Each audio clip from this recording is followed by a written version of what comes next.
तो मैं आपका पहला चैप्टर आज शुरू कर रहा हूँ, संबंध तथा फलन। तो इसको जितने भी सवाल मैं करवाऊँ सब आपको कॉपी में नोट करते हुए चलना है, ठीक है। एक भी सवाल ऐसा बचेगा नहीं जो आपको समझ में नहीं आएगा इस चैप्टर में। मुझे खुद अभी नहीं पता है मैं कितने सवाल करवाऊंगा इस चैप्टर में, लेकिन मैं जितने भी करवाऊँ, मैं आज यही सोच के आया हूँ कि पूरा चैप्टर आपका खत्म कर दूंगा आज। पेपर में आपके ज्यादा समय बचा नहीं है, तो पहले चैप्टर का नाम है आपका संबंध तथा फलन। तो मैं ये सोच के आया हूँ आज कि मैं कितनी भी देर लग जाए मुझको, मैं पूरा चैप्टर खत्म करूंगा आज। संबंध तथा फलन आपका रिलेशन एंड फंक्शन। तो देखिए आज कितने सवाल कर पाते हैं। फल देखिए, x R y, x y का वर्ग है।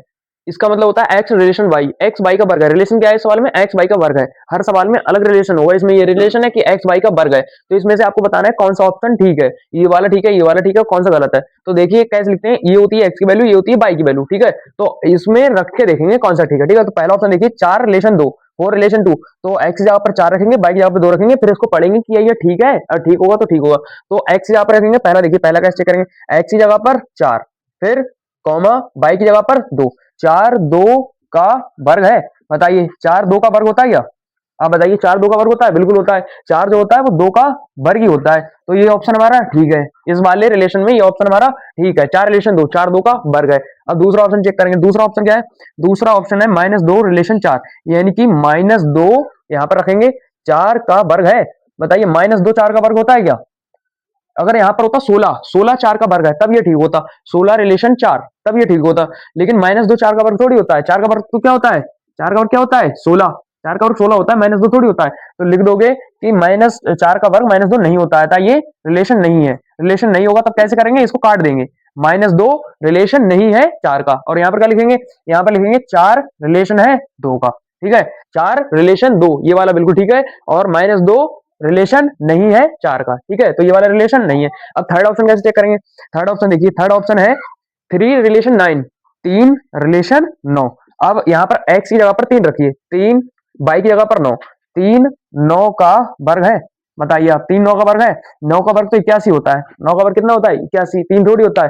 तो यहाँ पर लिखेंगे 9 का वर्ग नॉट इक्वल टू 3, 9 का वर्ग 3 थोड़ी होता है, 81 होता है। तो यहाँ पर लिख देंगे 3 रिलेशन 9 नहीं है, 3 रिलेशन 9 नहीं है, इसको कट कर देंगे, ठीक है। तो 3 रिलेशन 9 ये भी नहीं है। अब चौथा ऑप्शन देखेंगे, चौथा ऑप्शन तो देखिए क्या है, चौथा ऑप्शन है 9 रिलेशन 3। अब इसको x की जगह पर कितना रखेंगे 9, 9 कॉमा y की जगह पर 3, 9 3 का वर्ग है। बताइए आप, 9 क्या 3 का वर्ग है? तो बिल्कुल है, 3 का वर्ग कितना होता है 9 ही होता है। तो लिख देंगे 9 रिलेशन 3, ये कैसा है ठीक है। तो यानी ये ऑप्शन कैसा है ठीक है।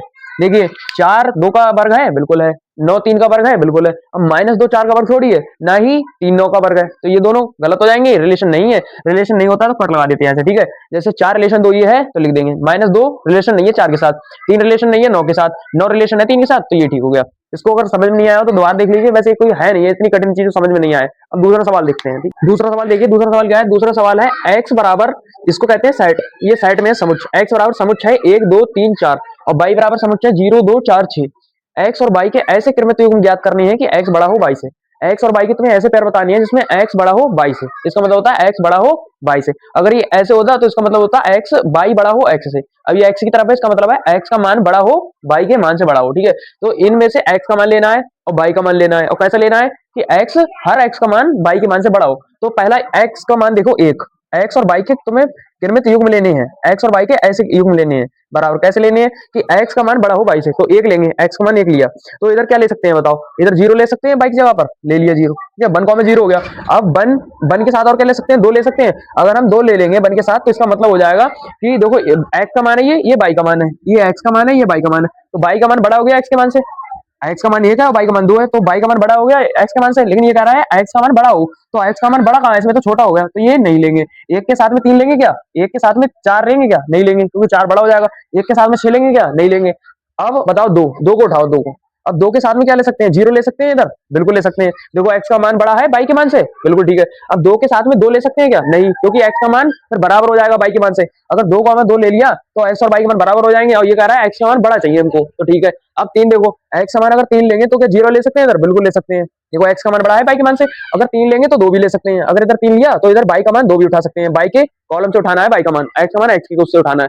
तो 3 लेंगे तो 0 भी ले सकते हैं, 3 लेंगे तो 2 भी ले सकते हैं। देखो x का मान बड़ा है y के मान से, x का मान बड़ा है y के मान से, x का मान बड़ा है y के मान से, इसमें भी बड़ा है, इसमें भी बड़ा है। अब 3 के साथ में 4 नहीं ले सकते, क्योंकि इधर 3 लेंगे तो इधर 4 लेंगे। मान लिया x का मान 3 लिया, इधर 4, देखो x का मान छोटा हो गया y के मान से, ये हमको नहीं लेना है, सवाल कर रहा है बड़ा लेना है। अब 4, देखो 4, 4 के साथ 0 ले सकते हैं बिल्कुल, और 4 के साथ 2, अगर इधर 4 लेंगे तो इधर 2 भी ले सकते हैं। देखो x का मान बड़ा है y के मान से, 4 4 नहीं ले सकते, फिर बराबर हो जाएगा। अब बताओ, अब कुछ ले ही नहीं सकते, x के सभी मान हो गए, 1 भी, 2 भी, 3 भी और 4 भी।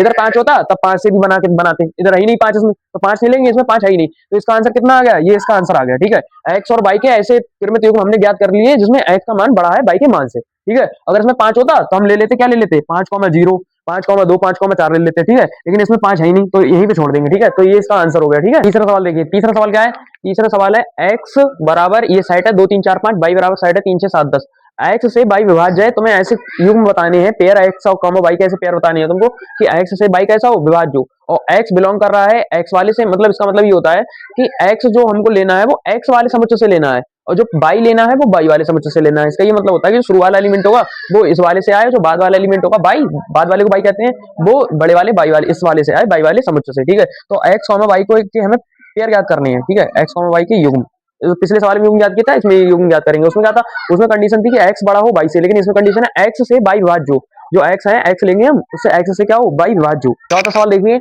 x बराबर 2 4 6 8 है, बाई बराबर 1 2 3 4 है, x बाई का गुणनखंड हो और x बड़ा हो बाई से।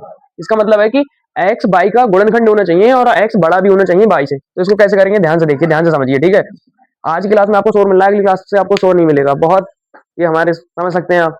ठीक है, x बराबर 2 4 6 8, बाई बराबर 1 2 3 4, x बाई का गुणनखंड हो और x बड़ा हो बाई से। तो पहले चेक करेंगे x और बाई के ऐसे पेयर बनाने हैं। देखिए कैसे, 2 को उठाएंगे, सबसे पहले 2 का एक गुणनखंड होता है, बिल्कुल 2 का एक गुणनखंड होता है।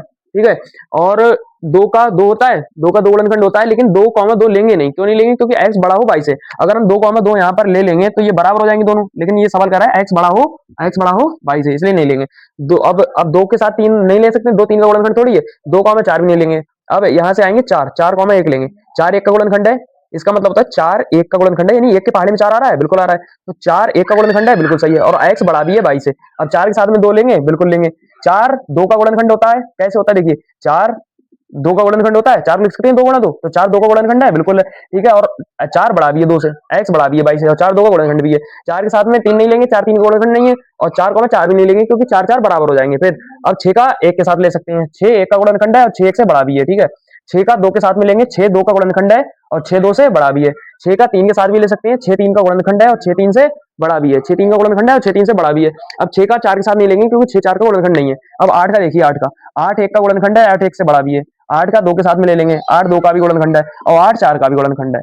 बस 8 ही तक है, तो 8 तक, बस यही हमारा क्या हो जाएगा, यही हमारा आंसर हो जाएगा। इसमें प्रश्न देखिए, चित्र खींचना है हमको, ये समुच्चय दे रखे हैं, इसका चित्र खींचना है। कैसे करेंगे, x बाई का ऐसा चित्र खींचना है कि x बड़ा हो बाई से। इसका मतलब क्या होता है, x बड़ा हो बाई से, x पॉजिटिव हो। अब दूसरा सवाल वो बाद में देखेंगे। ठीक है, x बाई, x बड़ा हो बाई से, तो एक इधर बना लेंगे x, ये कॉलम है, इसको बना लेंगे x, और एक इधर कॉलम, इसको बना लेंगे y।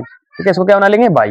यहाँ पर क्या कर रहा है, x बड़ा हो 0 से, बाई से कोई मतलब नहीं है, बाई में कैसी भी एलिमेंट रख सकते हैं हम, x में ऐसे तत्व रखेंगे कि x बड़ा हो 0 से, यानी कि यहाँ पर रख दीजिए 1 2 3 4, अपनी समझ से कुछ भी, इधर आप माइनस में भी रख सकते हैं, प्लस में भी रख सकते हैं, जैसी आपकी मन है वैसा आप कर लीजिए। ठीक है, तो x देखो, x का किसी से भी कर दो, एक इससे, इसका इससे, इसका इससे, इसका इससे। ठीक है, तो ये कैसा हो गया, ये ऐसा चित्र हो गया, इसमें x का ऐसे तत्व से संबंध है, x के पॉजिटिव कैसे तत्व है, ये पॉजिटिव तत्व है, x सब कैसे है, पॉजिटिव। अभी दूसरा सवाल देखिए, इसका जस्ट उल्टा है, ये x बाई का ऐसा चित्र खींचना है, इसमें x 0 से छोटा हो, x 0 से छोटा हो, इसका मतलब क्या होता है, x 0 से छोटा हो, यानी x नेगेटिव हो, नकारात्मक हो, ये वाला x है, ये वाला बाई है। अब x में ऐसे आपको एलिमेंट रखने हैं जो नेगेटिव हो, जैसे -1 -2 -3 -4, इधर आप पॉजिटिव भी रख सकते हैं। ठीक है, इधर से कोई मतलब नहीं है, बाई से x से मतलब है x नेगेटिव हो। अब इसका बना दीजिए संबंध। ठीक है, इसका रिलेशन इसका, इसका रिलेशन इसके साथ, तो ये पहला चित्र हो गया, ये दूसरा चित्र हो गया। ठीक है, इसमें x के जो तत्व है वो पॉजिटिव है, 0 से बड़े हैं, इसमें x के जो तत्व है वो नेगेटिव है। आप कुछ भी यहाँ पर रख सकते हैं, पर नेगेटिव हो x का मान, यहाँ पर भी ये जरूरी नहीं है 1 2 3 4 लिखें, और कुछ भी लिख सकते हैं, लेकिन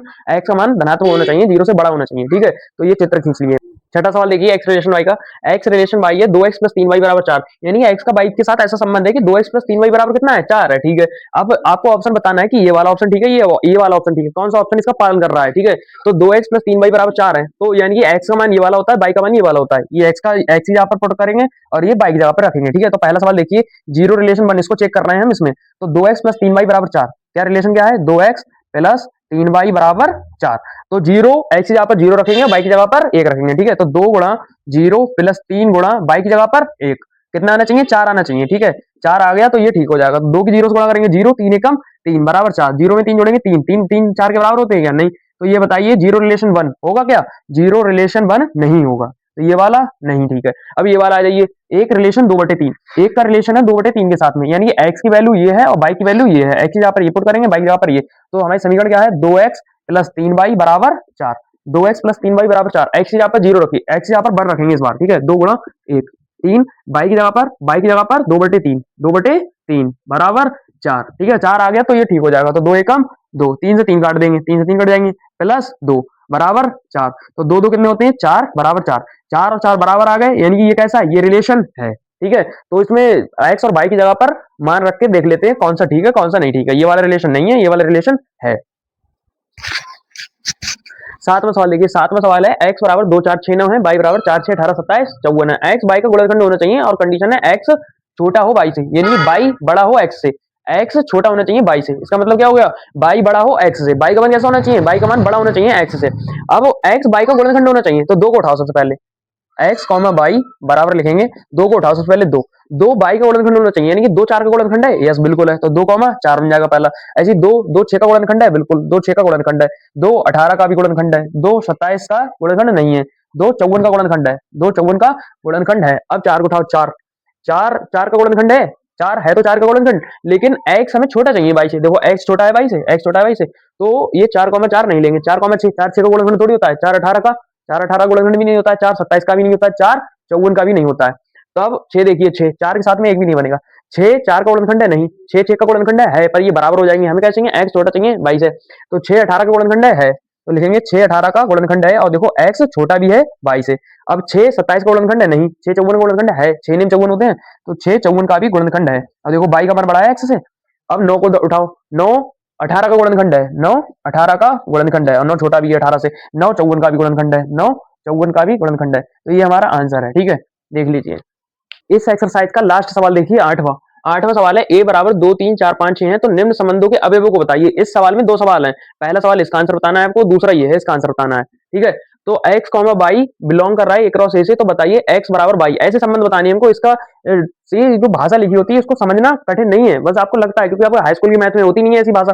एक्स कॉमा बाई का ऐसा पेयर आपको बताना है जो ए क्रॉस ए से बिलोंग करता हो। ए क्रॉस ए क्या होता है, इसकी इसी से गुणा करा देते हैं तो ए क्रॉस ए आ जाता है, मतलब इसके सब एलिमेंट कैसे हो, एक्स बराबर बाई से हूं। अभी देखिए कैसे होगा, एक्स कॉमा बाई के सभी एलिमेंट हमको बताने हैं जिसमें एक्स और बाई कैसा हो, बराबर हो, इसमें से आया हुआ हो। तो एक्स और बाई बराबर चाहिए हमको, तो दो, दो यहाँ पे क्या रखेंगे, एक्स बाई बराबर हो दो, देखो एक्स और बाई बराबर हो गए, 2 कॉमा 2 हो गया पहला एलिमेंट। तीसरा 3 कॉमा 3 बराबर हो गए, फिर 4 कॉमा 4, फिर 5 कॉमा 5, फिर 6 कॉमा 6। देखिए ये ऐसा हमको सेट मिल गया जो हमको चाहिए था, एक्स बराबर बाई हो, तो इसमें एक्स बराबर बाई है, देखिए सब बराबर है, तो बस यही आंसर है इसका, पहले सवाल का यही वाला आंसर है। दूसरा सवाल देखिए, एक्स कॉमा बाई बिलोंग कर रहा है ए क्रॉस ए से, ठीक है। एक्स बटे बाई नहीं होना चाहिए, इसका मतलब क्या होता है, नॉट इक्वल टू, नहीं होना चाहिए नेचुरल नंबर, एन का मतलब नेचुरल नंबर, एन का मतलब होता है प्राकृतिक संख्याएं, 1 2 3 4 5 6, ये प्राकृतिक संख्याएं होनी चाहिए, नहीं होनी चाहिए। अगर ये होता बराबर, अगर ये ऐसा होता बराबर नेचुरल नंबर, तो इसका मतलब होता है कि एक्स बटा बाई हमको ऐसा लेना है कि वो नेचुरल नंबर आ जाए, प्राकृतिक संख्या आ जाए, लेकिन इसमें एक्स बटे बाई नेचुरल नंबर नहीं आना चाहिए, ये मतलब है इसका। तो देखिए दो लीजिए, दो, सबसे पहले दो, अब दो के साथ में तीन ले सकते हैं क्या, बताइए, दो के साथ में तीन ले सकते हैं क्या, बताइए। अगर 2 कॉमा 3 हम लेंगे, 2 कॉमा 3, तो यहाँ पर हो जाएगा 2/3, तो 2/3 नेचुरल नंबर है क्या, नहीं है, 2/3 नेचुरल नंबर थोड़ी है, नहीं है ना, तो 2/3 हम ले सकते हैं, 2 कॉमा 3, और बताइए 2/3 हो गया। अब दो के साथ में चार ले सकते हैं क्या, 2 कॉमा 4, अगर हम 2 कॉमा 4 लेंगे तो 2/4 हो जाएंगे, 2/4 का मतलब क्या हो जाएगा, 1/2, तो 1/2 नेचुरल नंबर थोड़ी है, अगर पॉइंट में आ जाता है तो इसका मतलब नेचुरल नंबर नहीं है वो। 2/4 यहाँ पे रखिए, 2/4, तो इसको पॉइंट में बदलोगा, आ जाएगा 0.5, 0.5, तो जो पॉइंट की संख्या होती है वो नेचुरल नंबर थोड़ी होती है, नेचुरल नंबर होता है 1 2 3 4 भी नेचुरल नंबर होता है, तो नेचुरल नंबर थोड़ी आई, 2,4 कैसे आए, ले सकते हैं हम, ठीक है। ऐसी संख्या ले सकते हैं जो नेचुरल नंबर नहीं बनाए। अब दो के साथ में 5 ले सकते हैं क्या, 2,5,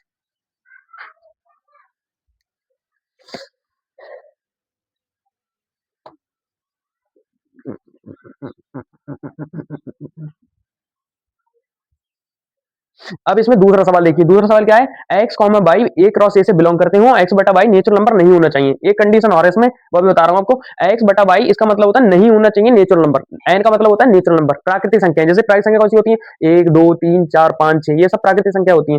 तो हमको एक्स बटा वाई ऐसा लेना है जो प्राकृतिक संख्या कट लगा हुआ है, इसका मतलब नॉट इक्वल टू, नहीं होनी चाहिए, नेचुरल नंबर नहीं होनी चाहिए। अगर ये ऐसा होता बराबर नेचुरल नंबर, तो इसका मतलब ये होता हमको एक्स बटा वाई ऐसा लेना है जो नेचुरल नंबर आ जाए, एक्स बटा वाई करें और नेचुरल नंबर आ जाए। लेकिन इसमें नॉट इक्वल टू लगा हुआ है कट, तो इसका मतलब ये हो गया कि एक्स बटा वाई ऐसे लेना है जो नेचुरल नंबर ना आए। अब इसमें एक कंडीशन और दे रखी है कि एक्स का मान तुम्हें लिख के लेना है, बड़ा लेना है बाई से। देखना अपनी बुक में, एक्स का मान बड़ा होना चाहिए बाई से। ये हरस्वरूप शर्मा की किताब है, उसे पढ़ा रहा हूं मैं।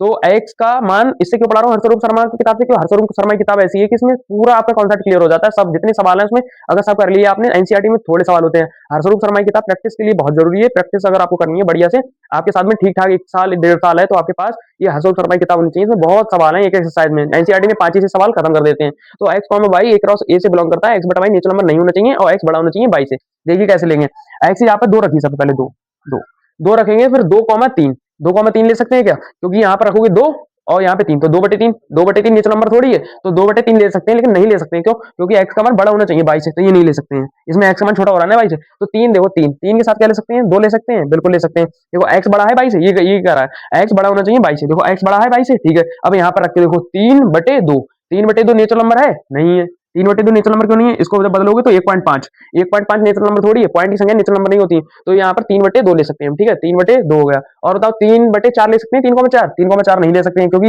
एक्स का मान छोटा हो रहा है, ठीक है, तो 3 के साथ 2 ही ले सकते हैं सिर्फ। अब बताओ 4 के साथ क्या ले सकते हैं, 4 के साथ 2 ले सकते हैं क्या, 4 के साथ देखो 4 बड़ा है 2 से, बिल्कुल ठीक है, एक्स का मान बड़ा है 2 से, लेकिन जैसे ही यहाँ पर हम रखेंगे 4, जैसे ही यहाँ पर रखेंगे 2, 4/2, तो 4/2 कट के 2 आ जाएगा। अब 2 तो नेचुरल नंबर है, 2 तो प्राकृतिक संख्या है, तो हम नहीं ले सकते, क्योंकि अगर ये कह रहा है प्राकृतिक संख्या नहीं होनी चाहिए, तो 4,2 नहीं ले सकते क्योंकि ये प्राकृतिक संख्या आ जाएगा कटिए। तो 4 के साथ में और क्या ले सकते हैं, 3 ले सकते हैं, हाँ 4 के साथ में 3 ले सकते हैं। देखो एक्स बड़ा भी है 22 से, और जब 4/3 करेंगे तो नेचुरल नंबर नहीं आएगा, आप समझ गए होंगे शायद। अब 4 के साथ 5 ले सकते हैं, अगर 4,5 लेंगे हम तो देखो एक्स का मान छोटा हो रहा है भाई, तो 4,5 ले सकते हैं। अब 5 के साथ में क्या ले सकते हैं, 5 के साथ में 2 ले सकते हैं, बिल्कुल ले सकते हैं, 5/2 पॉइंट में आ जाएगा। 5,3 ले सकते हैं क्योंकि 5,3 काटेंगे तो पॉइंट में आ जाएगा। 5,4 भी ले सकते हैं, ठीक है। 5,5 नहीं लेंगे क्योंकि एक्स मान बड़ा होना चाहिए। 5 के साथ में कुछ नहीं लेंगे, 6 के साथ बताइए, 6 के साथ में 2 लेंगे क्या, 6 के साथ में 2 नहीं लेंगे क्योंकि 6/2 कट के 3 आ जाएगा, 6/2 कट के 3 आ जाएगा, 3 तो प्राकृतिक संख्या है और प्राकृतिक संख्या हमको नहीं लेनी है, तो 6,2 भी नहीं लेंगे, 6,3 भी नहीं लेंगे, क्योंकि जैसे ही हम 6,3 लेंगे तो यहाँ पे हो जाएगा 6/3 और 6/3 कट के 2 आ जाएगा, तो 2 प्राकृतिक संख्या हो जाएगी। हमको चाहिए जो पूरा कटे ना पॉइंट में आए, तो 6,4 ले सकते हैं, क्योंकि 6,4 लेंगे तो ये कट के पॉइंट में आ जाएगा 6/4, 6/4 1.5 यानी 1.5, तो नेचुरल नंबर नहीं, वो 6/4 ले सकते हैं, 6/5 भी ले सकते हैं, क्योंकि 6/5 हो जाएगा, 6/5 नेचुरल नंबर नहीं आएगा। अब कुछ नहीं ले सकते हैं, तो यही आंसर है इसका, ठीक है। तो इसको ध्यान से समझना, आपकी बने के जितने सवाल थे मैंने करा दिए हैं, बने में 8 सवाल थे, 8 आपके कंप्लीट करा दिए हैं, ठीक है। बने तो पूरी खत्म कर ली हम लोगों ने, ठीक है, एक बार मुस्कुरा दीजिए, बने पूरी खत्म हो गई आपकी, ठीक है। हंसो, मनुष्य बन के मत बैठो। बन भी आ गई है, बन भी। अब बन बी का पहला सवाल देखिए, प्रांत एवं परिसर लिखो, प्रांत एवं परिसर लिखो। प्रांत क्या होता है, प्रांत को इंग्लिश में कहते हैं डोमेन, और परिसर को इंग्लिश में क्या कहते हैं, रेंज। तो डोमेन क्या होता है, रेंज क्या होता है, मैं आपको सरलता से समझा रहा हूँ पहले तो, ठीक है, समझिए डोमेन क्या होता है, रेंज क्या होता है। डोमेन होता है, मान लीजिए कोई एक चक्की है, ठीक है, तो हमने उसके अंदर गेहूं डाले, हमने उसके अंदर क्या डाले, गेहूं, और उसके बाहर क्या आया, आटा। तो हमने जो डाला है गेहूं वो है डोमेन, और जो निकल के आया है आटा वो है रेंज। यानी जो हम डालते हैं किसी फंक्शन में वो होता है डोमेन, और जो निकल के आता है वो क्या होता है, रेंज। जैसे हमने गेहूं डाली तो गेहूं क्या हो गया उसके लिए, डोमेन, और जो आटा निकल के आया वो रेंज। यानी जो हम डाल सकते हैं वो क्या है, डोमेन, और जो निकल के आता है वो क्या होता है, रेंज। तो जिसको डालते हैं वो होता है प्रांत हिंदी में, और जो निकल के आता है फंक्शन से वो होता है परिसर। तो प्रांत वो होता है जो हम लोग किसी भी फंक्शन में डाल सकते हैं। तो इसमें बताइए 2 4 6 8, एक्स बिलोंग कर रहा है 2 4 6 8 से, यानी एक्स का मान हम 2 ले सकते हैं, 4 ले सकते हैं, 6 और 8, और इसमें पुट कीजिए, इसमें एक्स की जगह पर 2 रखिए, 2 एक्स की जगह पे 2 रखेंगे पहले, तो 2 और 1 3, और 2 रखेंगे तो 2 और 5 7, पहले 2 ही रखेंगे, ठीक है।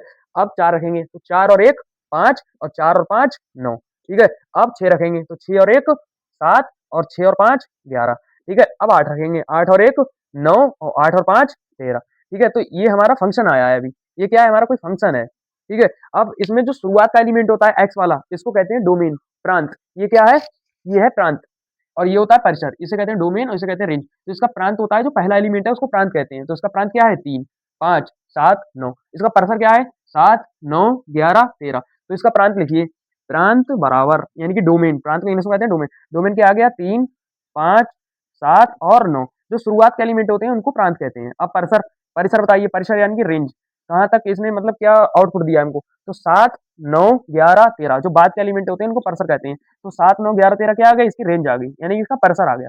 प्रांत होता है जो पहला वाला एलिमेंट होता है, परसर होता है जो बाद वाला एलिमेंट होता है, ठीक है। तो ये प्रांत हो गए, इसके परसर हो गए। अब दूसरा सवाल देखिए, दूसरा सवाल है, पहला सवाल का आंसर ये आ गया है, ठीक है। अब दूसरा सवाल देखिए, दूसरा सवाल है a+1, b+2, ये फंक्शन है। इसमें कंडीशन दे रखी है, कंडीशन को समझिए ध्यान से। ए का मान 5 से ए का मान 5 से छोटा होना चाहिए। ए का मान 5 से कैसा होना चाहिए? छोटा। और बी का मान 6 से छोटा होना चाहिए। ए का मान 5 से छोटा होना चाहिए, बी का मान 6 से छोटा होना चाहिए। ठीक है, तो ए का मान 1 डालो सबसे पहले 1। जैसे हम यहाँ पर 1 रखेंगे 1, तो ये 1 और 1 2। ठीक है, यहाँ पर भी 1 रख सकते हैं, तो 1 और 2 3। आ गया 2,3। अब यहाँ पे 2 भी तो रख सकते हैं, तो 2 और 1 3 और 2 और 2 4। अब यहाँ पे 3 रखिए, 3 और 1 4 और 3 और 2 5। अब यहाँ पर 4 रखिए, 4 4 और 1 5 और 4 और 2 6। अब यहाँ पे 5 रख सकते हैं क्या? 5 मत रख देना, क्योंकि ये कह रहा है 5 से छोटा होना चाहिए ए का मान। ये नहीं रखते चलेगा, देख ही नहीं रहा है इधर। इधर भी देख लो, इधर ये कह रहा है ए का मान 5 से छोटा होना चाहिए। तो यहाँ पर 5 रख सकते हैं क्या? 5 नहीं रख सकते हैं, क्योंकि 5 से छोटा होना चाहिए। तो 4 ही रख सकते हैं, 4 और 1 5 और 4 और 2 6। ठीक है, बस। अब 5 नहीं रखेंगे, क्योंकि ये फिर गलत हो जाएगा। अब ये इसका फंक्शन आ गया, इसमें प्रांत बताइए क्या है? इसमें प्रांत होता है जो शुरुआत के एलिमेंट होते हैं, 2 3 4 और 5। तो इसका प्रांत आ गया 2 3 4 5। ये तो इसका प्रांत आ गया। अब परिसर बताइए इसका, परिसर। परिसर यानी कि रेंज। रेंज क्या आ गई इसकी? जो बाद का एलिमेंट होता है उसको रेंज कहते हैं। 3 4 5 6। तो इसकी रेंज क्या आ गई? 3 4 5 और 6। ठीक है, ये हमारा क्या हो गया? आंसर दोनों। दूसरा सवाल देखिए, दूसरा सवाल कह रहा है x, y ऐसे तुमको बताना है आंसर कि x 5 का गुणक हो और y 7 का गुणक हो। गुणक का मतलब होता है मल्टीपल, पहाड़ी में आना चाहिए। x 5 का गुणक हो, तो x 5 का गुणक हो यानी कि 5। 5 का पहला गुणक क्या होता है? 5 एकम 5 एकम 5। तो x का पहला गुणक क्या हो गया? 5। अब y क्या हो? y की जगह पर रखना है y 7 का गुणक हो। y जो हो y 7 का गुणक हो, तो 7 का पहला गुणक 7। ठीक है, अब दूसरा बताइए, दूसरा x क्या हो? 5 का गुणक, तो 5 का दूसरा गुणक क्या होता है? 10। 5 दूनी 10। अब y 7 का गुणक हो, तो 7 का गुणक दूसरा क्या होगा? 14। ठीक है, तो 7 का दूसरा गुणक कितना हो गया? 14। अब x 5 का गुणक हो, तो 5 का तीसरा गुणक 15 और 7 का तीसरा गुणक 21, क्योंकि y 7 का गुणक हो। फिर चौथा, चौथा x 5 का गुणक हो, तो 5 का गुणक 20 हो जाएगा। देखो पहला 5 10 15 फिर 20। ऐसे ही 7 का 7 एकम 7, 7 दूनी 14, 7 तिया 21 और 22 7 चौक 28। 22 7 का गुणक है, बस इतनी तक रहने देंगे, 4 ही निकाल लेंगे। अब इसका प्रांत बताइए। प्रांत होता है जो x का एलिमेंट होता है शुरू वाला, तो प्रांत हो गया इसका 5, 10, 15, 20। ठीक है, और परिसर इसका क्या हो जाएगा? परिसर यानी कि रेंज। परिसर हो जाएगी 7, 14, 21, 28 बाद वाली। तो इसको ये भी लिख सकते हैं 5 का गुणक है ये।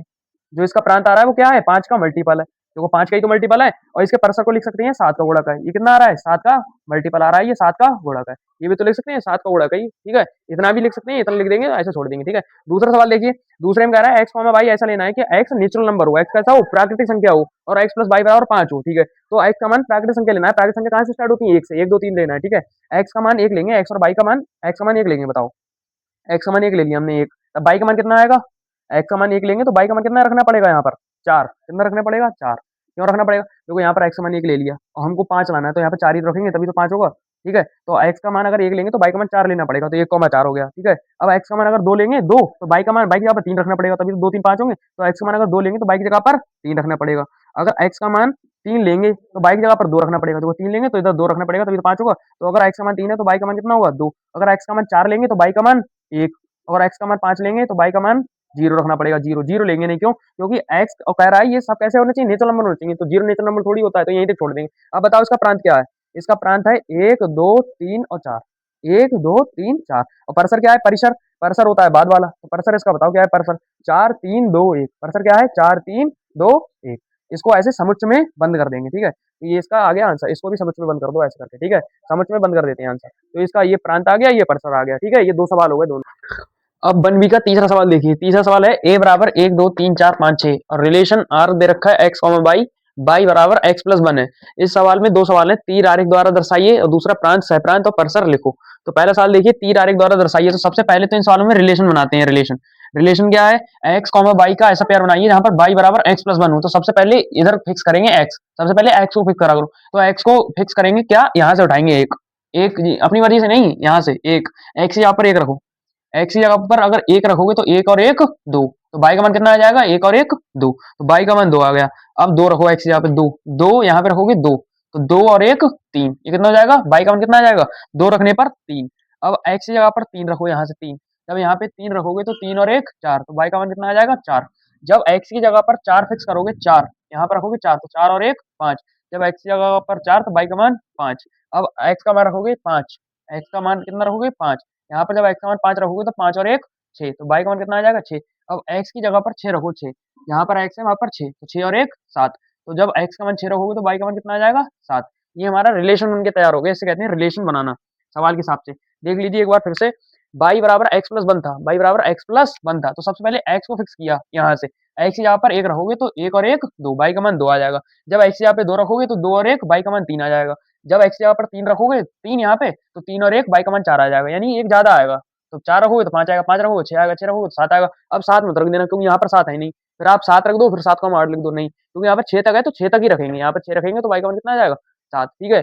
लेकिन ये वाला लेंगे क्या हम 6 को 7, ये वाला नहीं लेंगे, क्यों? क्योंकि इसमें 7 आ रहा है, लेकिन इसमें ये इन्हीं सेट में से हमें लेना है, तो 7 आ रहा है इसमें, 7 इसमें नहीं है ना, और इसमें 7 आ रहा है, तो 7 ये वाला नहीं लेंगे, ठीक है। तो बस यहीं तक रखेंगे, यहीं तक, यही हमारा रिलेशन है। अब इसको तीर आरेख द्वारा दर्शाइए, तो तीर आरेख द्वारा ऐसे दर्शाते हैं इसको, एक्स, ये एक्स है और ये वाई है, एक्स और वाई। तो एक्स में ये एलिमेंट रखते हैं प्रांत वाले, तो एक एक रकम में जितने प्रांत के होते हैं वो एक्स वाले में लिख लेते हैं, 1 2 3 4 और 5 ये प्रांत वाले में लिख लिए। अब इधर लिख लेते हैं जो सहप्रांत होते हैं, इनको कहते हैं सहप्रांत, जो बाद वाले होते हैं 2 3 और 4 और 5 और इधर ये वाला 6, ठीक है। अब इसको दिखाओ, एक का संबंध किसके साथ है 2 के साथ, 2 का किसके साथ है 3 के साथ, 3 का किसके साथ है 4 के साथ, 4 का किसके साथ है 5 के साथ, 5 का किसके साथ है 6 के साथ। तो ये इसको कहते हैं तीर आरेख। ये क्या बन गया आपका तीर आरेख। तो तीर आरेख बताना था इस सवाल में, तो पहले का आंसर ये हो जाएगा तीर आरेख, ठीक है। अब दूसरा क्वेश्चन है इसका प्रांत बताइए, सहप्रांत बताइए और परसर बताइए। तो प्रांत किसको कहते हैं? प्रांत कहते हैं जो पहला एलिमेंट होता है एक्स वाला, तो 1 2 3 4 5 इसका प्रांत क्या हो गया 1 2 3 4 और 5, 1 2 3 4 और 5। सहप्रांत कहते हैं, सहप्रांत उसको कहते हैं जो पूरा ये वाला, इसको सहप्रांत कहते हैं, ठीक है। तो ये सहप्रांत इसका क्या हो जाएगा 1 2 3 4 5 6 पूरे समझ को सहप्रांत। और परसर उसको कहते हैं जिसकी इमेज बन जाती है, यानी कि जो ये बाई वाला एलिमेंट है इसको परसर कहते हैं। तो 2 3 4 5 और 6 ये क्या हो जाएगा परिसर, 2 3 4 5 और 6 ये होता है प्रांत और ये होता है परिसर। तो प्रांत हो जाएगा 1 2 3 4 5, परसर हो जाएगा 2 3 4 5 और 6। तो ये इस सवाल का आंसर है दोनों का। ये तीर आरेख बोल रहा था तो तीर आरेख भी दिखा दिया, और प्रांत सहप्रांत परसर, ये प्रांत सहप्रांत और परसर, तो दोनों का आंसर हो गया। चौथा सवाल देखिए, चौथा सवाल है ए बराबर 1 2 3 4 5 6 14 तक गया है। रिलेशन क्या है? सबसे ज्यादा अगर आपको संबंध तथा फलन के ऐसे सवाल को करना है इस चैप्टर के, तो सबसे ज्यादा फोकस करा करो जो रिलेशन दिया रखा हो। रिलेशन जिसने बना लिया उसने ये सवाल कर लिया, चुटकियों में हो जाएगा सवाल को। रिलेशन तुम समझ के बनाना। रिलेशन क्या है? एक्स कॉमा वाई का रिलेशन इस प्रकार बनाना है कि 3x माइनस वाई बराबर 0, तो इस पर फोकस करो रिलेशन पे। 3x माइनस वाई बराबर 0 है तो इसको क्या लिख सकते हैं 3x माइनस वाई उधर जाएगा तो प्लस वाई, यानी कि वाई बराबर कितना आ गया 3x, 3x बराबर कितना आ गया वाई। बस इसी को ध्यान में रखते हुए हम रिलेशन बनाएंगे। तो रिलेशन देखिए कैसे बनेगा। पहले x का मान फिक्स किया करो। x का मान कहाँ से फिक्स करोगे? इधर देख के, अपनी मर्जी से नहीं, इधर देख के फिक्स करोगे। 1 है तो 1 यहाँ पर रखोगे, x की जगह पर अगर 1 रखोगे तो 1 3 3, वाई का मान कितना आ जाएगा 3, ऐसे करते हैं। अब 2 है तो 2 यहाँ पर रखो, 2 3 6, अगर x का मान 2 रखेंगे तो 2 3 6, वाई का मान कितना आ जाएगा 6, क्योंकि x वाई का जो मान है वो x का तिगना है, देखिए तो तिगना ही आएगा। अगर हम यहाँ पे 3 रखेंगे x की यहाँ पे 3, तो वाई का मान कितना आ जाएगा 3 3 9, अगर 3 रखेंगे तो 9 आ जाएगा, 4 रखेंगे तो 12 आ जाएगा, कि देखो 4 रखेंगे तो 4 3 वाई का मान 12 आ जाएगा, यानी वाई का मान तिगना आएगा। ऐसे ही हम रखते जाएंगे रखते जाएंगे रखते जाएंगे, कहाँ तक 14, 14 लास्ट है तो 14 रखेंगे यहाँ पर, 14 x यहाँ पर रखेंगे 14, तो इसका आंसर आ जाएगा 14 3 42, तो वाई का आंसर आ जाएगा 42, ठीक है। ऐसे करके आपको रिलेशन बना लेना है। अब इस सवाल में पूछा है आपसे प्रांत, सहप्रांत और परिसर। प्रांत बताइए इसका प्रांत क्या है? प्रांत का मतलब डोमेन, ये एक्स वाला प्रांत क्या है 1 2 3 4 14, 1 2 3 4 कहाँ तक 14 तक, ये हो गया इसका प्रांत, इसको प्रांत कहते हैं ना। अब परिसर बताइए इसका। परिसर, परिसर वो होता है जो जिसकी मतलब बाद वाला बाई वाला, 3 6 9 12 42, 3 6 9 12 डैश डैश डैश 42, ये इसका क्या हो गया परिसर। अब सहप्रांत क्या होता है? सहप्रांत वो होता है, सहप्रांत होता है ये वाला पूरा 1 2 3 14 तक, 1 2 3 4 कहाँ तक 14 तक, ये इसका क्या हो गया सहप्रांत हो गया, ठीक है। तो बस पांचवा सवाल देखिए, x x x comma x plus 5, x belong कर रहा है ये, तो इसका प्रांत बताना है, सहप्रांत बताना है, परिसर बताना है। तो देखो सबसे पहले 0 रखो, यहाँ पे 0 रखोगे तो 0 और 0 और 5 5, यहाँ पर 1 रखो, अब 1 और 1 और 5 6, अब 2 रखो x की जगह पर 2, तो 2 यहाँ पर भी रखेंगे तो 2 5 7, यहाँ पर 3 रखो, अब 3 3 रखोगे तो 3 और 5 8, 3 कॉमा 8, अब 4 रखो, यहाँ पर 4 रखोगे तो 4 4 और 5 9, यानी 4 कॉमा 9, 5 रखोगे तो 5 कॉमा 10 आ जाएगा, ठीक है। 5 यहाँ पर रखोगे तो 5 5 10 आ जाएगा। अब इसका प्रांत बताइए। प्रांत, प्रांत होता है शुरू वाला 0 1 2 3 4 5, तो प्रांत कितना आ गया 0 1 2 3 4 और 5। और परिसर इसका बताओ, परिसर, परिसर बताइए इसका परिसर कितना आएगा। परिसर होता है बाद वाला 5 6 7 8 9 10, परिसर कितना आ जाएगा 5 6 7 8 9 और 10, ये इसका परिसर आ जाएगा। ये है पांचवा सवाल। अब छठा सवाल देखिए, छठा सवाल क्या है? छठा सवाल कह रहा है कि 5 का 3 से है, 6 का 4 से है, 7 का 5 से है, तो समुच्चय निर्माण रूप में इसको बताइए और रोस्टर रूप में बताइए। तो समुच्चय निर्माण रूप क्या होता है, रोस्टर रूप क्या होता है? पहले रोस्टर रूप बता रहा हूँ मैं आपको, ठीक है? रोस्टर रूप का मतलब है कि किसका किससे संबंध बनना है वो लिख दो। 5 का कैसे बनना है? 3 से, तो 5, 3, ठीक है? और 6 का किससे बनना है? 4 से, तो 6, 4, और 7 का किससे बनना है? 5 से, तो 7, 5, ठीक है? अब इसको समुच्चय निर्माण विधि में बताओ। समुच्चय निर्माण विधि में, समुच्चय निर्माण विधि ये कहती है कि इसको x, y ऐसे करके बताओ कि x का y से क्या संबंध है। तो हम यहाँ पर लिखेंगे रिलेशन इस प्रकार है कि x, y का क्या है कि बताइए। अब इसमें इसको बताइए आप, x बड़ा है या y बड़ी है? x बड़ा है, x बड़ा है, x बड़ा है, हर में x बड़ा है, यानी कि x y से कितना बड़ा है ये बता दो। x y से 2 बड़ा है, देखो x जो है y से 2 बड़ा है, x y से 2 बड़ा है, तो इसको लिखेंगे कैसे? इसी कहते हैं समुच्चय निर्माण रूप। तो ऐसे करके लिखेंगे इसको कि x y से 2 बड़ा है, x जो है वो y से कितना बड़ा है? 2 बड़ा है, बस। x जो है वो y से 2 बड़ा है, बस इसको ऐसे करके लिख देंगे। यही होगा इसका रोस्टर रूप, इसका समुच्चय निर्माण रूप, रोस्टर रूप ऐसे लिख देते हैं सीधे-सीधे। 5 का 3 से, 6 का 4 से, 7 का 5 से, ऐसे लिख देते हैं। समुच्चय निर्माण रूप का मतलब होता है इसको x y के टर्म में लिखते हैं। तो रिलेशन x y किस प्रकार है कि x जो है वो y से 2 ज़्यादा है, तो y से 2 ज़्यादा है x, बस। इसको कहते हैं समुच्चय निर्माण रूप, इसको कहते हैं रोस्टर रूप। अगर ये समझ में आ गया तो अभी लाइक कर दो अभी, और कमेंट ज़रूर करके जाना कि कैसी लगी क्लास, कौन-सा समझ में आया, कौन-सा नहीं समझ में आया। पहली बात, कोई ऐसा सवाल रहेगा ही नहीं मेरा पढ़ाया हुआ कि समझ में ना आए, लेकिन कमेंट करके जाना ज़रूर और लाइक कर देना अगर समझ में आया हो तो। 7वां सवाल देखिए, 7वां सवाल है R belong to n cross n, यानी कि नेचुरल नंबर से R बिलोंग कर रहा है। रिलेशन जो है, रिलेशन दे रखा है आपको 2, 3, 3, 4, 4, 5, 5, 6, तो इसको R इनवर्स बताइए। इसका R इनवर्स, R इनवर्स का मतलब होता है इसका व्युत्क्रम बताइए, इसका उल्टा बताइए। तो जब भी किसी भी रिलेशन का व्युत्क्रम हम निकालते हैं तो उसका जो डोमेन होता है उसको रेंज बना देते हैं, जो रेंज होता है उसको डोमेन बना देते हैं, जो प्रांत होता है उसको पर्सर बना देते हैं, जो पर्सर होता है उसको प्रांत बना देते हैं। इसका मतलब इसको उलट कर लिख देंगे, 2 इधर और 3 इधर, तो इसका R इनवर्स कितना आ जाएगा? R इनवर्स आ जाएगा 2, 3 है तो उसको लिख देंगे 3, 2, और इसको 3, 4 है इसको लिख देंगे 4, 3, 4, 5 है इसको लिख देंगे 5, 4, ये 6, 5 लिख देंगे, ठीक है? यानी कि उल्टा लिख देते हैं, x को y, y को x, तो ये क्या आ गया इसका R इनवर्स। 1C के सवालों को देखिए, अब 1C बजाते हैं इस एक्सरसाइज की। इसमें सममित संबंध बताइए, इनमें से 5 सवाल हैं, ये 6, इनमें से बताइए कौन से संबंध सममित है। तो सममित संबंध को पहले समझ लीजिए क्या होता है सममित संबंध। सममित संबंध का मतलब होता है कि अगर A का B से संबंध है तो B का A से भी होना चाहिए। अगर A का B से संबंध है तो B का A से भी होना चाहिए, ठीक है? जैसे मैं तुम्हारा भाई हूँ तो तुम भी मेरे भाई हो, ऐसा बताइए। तो सममित संबंध की जो परिभाषा होती है वो ये होती है कि अगर A, B R में बिलोंग कर रहे हैं, तब B, A भी R में क्या होना चाहिए? बिलोंग होना चाहिए। तब कैसा होगा? तब होगा ये जाके सममित संबंध। पहला सवाल देखिए, परिवार में संबंध की बहन है, तो जो परिवार होता है उसमें जो बहन होती है वो संबंध बताइए सममित संबंध है कि नहीं है। तो आप इसको थोड़ा कॉमन सेंस वाला ये सवाल है, तो बताइए इसमें बहन है कोई, जैसे वह मेरी बहन है, ठीक है? तो मैं भी उसकी बहन हूँगा क्या? यही होता है सममित संबंध। सममित संबंध का मतलब होता है कि A का अगर B से है तो B का A से भी वैसा ही संबंध होना चाहिए, ठीक है? तो अगर वह मेरी बहन है तो मैं क्या उसकी बहन हूँ? मैं तो उसका भाई हूँ। तो बताइए ये संबंध सम्मित होगा? नहीं होगा ना। तो ये संबंध सम्मित नहीं है। अब आपके मन में होगा कि इसको पेपर में आ गया तो कैसे लिखेंगे? पहली बात तो ऐसे क्वेश्चन पेपर में आते नहीं हैं, ठीक है? ऐसे क्वेश्चन आपके सिर्फ सम्मित संबंध होता क्या है उसको डेवलप कैसे दिमाग में कैसे उसको सोचेंगे। एक साथ कठिन सवाल दे दिया जाएगा आपको नहीं कर पाओगे। ऐसा सवाल पेपर में आता ही नहीं है, सिर्फ आपको समझाने के लिए कि सम्मित संबंध होता क्या है। अगर पेपर में आ गया तो क्या लिखना कि मान लीजिए ए बी की बहन है तो जरूरी नहीं है कि बी ए की बहन होगा, बी ए का भाई भी हो सकता है। अर्थात ये सम्मित संबंध नहीं है, क्योंकि सम्मित संबंध की परिभाषा क्या होती है? ए का बी से रिलेशन है तो बी का ए से भी वही रिलेशन होना चाहिए, ठीक है? तो आप लिख देना माना ए बी दो परिवार में सदस्य हैं, ए बी की बहन है तो जरूरी नहीं है कि बी ए की बहन होगा, बी ए का भाई भी तो हो सकता है। तो ये नहीं है जरूरी। तो ये सम्मित संबंध है? ये सम्मित संबंध नहीं है, ये सम्मित संबंध नहीं है। दूसरा बताइए समतल में स्थित रेखा में समांतर संबंध। वही समांतर, समांतर का मतलब क्या होता है? समांतर का मतलब होता है कि दो ऐसी रेखाएं, 2 या 3 ऐसी रेखाएं जो आपस में कभी काटे ना। ये कैसी हैं? समांतर रेखाएं हैं। तो बताइए अगर ये वाली इसको नाम दे दे रहे हैं हम, ठीक है? ये वाली रेखा इसको ए नाम दे दे रहे हैं, इसको बी नाम दे दे रहे हैं। तो दूसरी वाली है इसको नाम दे दे रहे हैं बी, ठीक है? बताइए ए बी के समांतर है। इसमें देखिए ए रेखा है वो बी के समांतर है, तो क्या बी भी ए के समांतर है? बिल्कुल है। ये बी के समांतर है तो बी भी तो ए के समांतर है, ये दोनों आपस में एक दूसरे के समांतर है। तो अगर ए का बी से वही संबंध है तो बी का भी ए से वही संबंध है समांतर वाला। तो ये समांतर संबंध कैसा होता है? सममित होता है। सममित है? बिल्कुल है ये वाला, क्योंकि ए बी के समांतर है तो बी भी तो ए के समांतर है, तो ये सममित हो गया। सममित का मतलब यही होता है कि इसका इससे है तो इसका इससे है, बिल्कुल है। अब तीसरा देखिए त्रिभुजों में सर्वांगसम संबंध। सर्वांगसम का मतलब क्या होता है? सर्वांगसम का मतलब होता है कि एक ये त्रिभुज है और एक ये त्रिभुज है, अगर इसको इसके ऊपर ढक दें तो पूरा ढक जाए। इसकी सभी जो संगत भुजाएं होती हैं और संगत कोण होते हैं बराबर होते हैं, तो अगर हम इसको इसके ऊपर ढक दें तो ये पूरा ढक जाएगा, यही होता है सर्वांगसम।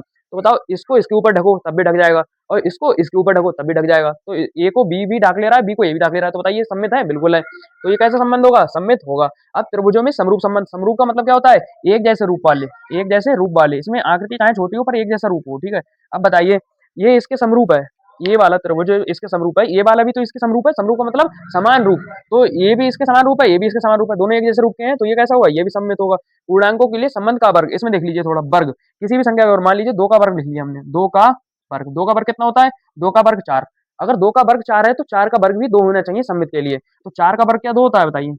2 का वर्ग 4 है तो क्या 4 का वर्ग 2 होगा? नहीं, 4 का वर्ग कितना होता है? 16, तो 2 का वर्ग 4 है तो 4 का वर्ग 2 नहीं होगा, अगर 2 का वर्ग 4 है, 4 का वर्ग 2 होता तो ये सममित हो जाते, तो 2 का 4 से है तो 4 का 2 से होना चाहिए, लेकिन इसमें 2 का 4 से है लेकिन 4 का 2 से नहीं है, 4 का 16 से होगा, तो ये कैसा है? किसी भी संख्या का वर्ग, मान लीजिए आप 3 ले लीजिए, 3 का वर्ग कितना होता है? 9, तो 9 का वर्ग का 3 होता है, 9 का वर्ग तो 81 होता है, तो 3 का वर्ग 9 है, 9 का वर्ग 81 होता है, 9 का वर्ग 3 नहीं होगा, ऐसे ही 2 का वर्ग 4 है तो 4 का वर्ग 2 नहीं होगा, तो ये सममित संबंध होगा? नहीं होगा, ठीक है, सममित संबंध नहीं होगा।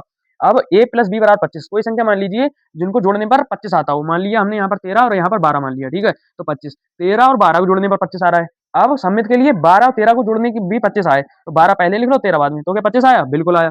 13 12 को जोड़ो फिर भी 25 आएगा, 12 13 को जोड़ो तब भी 25 आएगा, तो इसमें लिख लेना a कॉमा बी रिलेशन बना रहा है और b कॉमा ए भी रिलेशन बना रहा है, अतः ये सममित संबंध है। ये वाला है, ये वाला है, ये वाला, ये वाला, ये नहीं है, ये नहीं है, क्यों नहीं है? क्योंकि 2 का 4 से है लेकिन 4 का 2 से नहीं है, कंडीशन ऐसी है, वर्ग है, ठीक है, तो ये सममित संबंध होगा?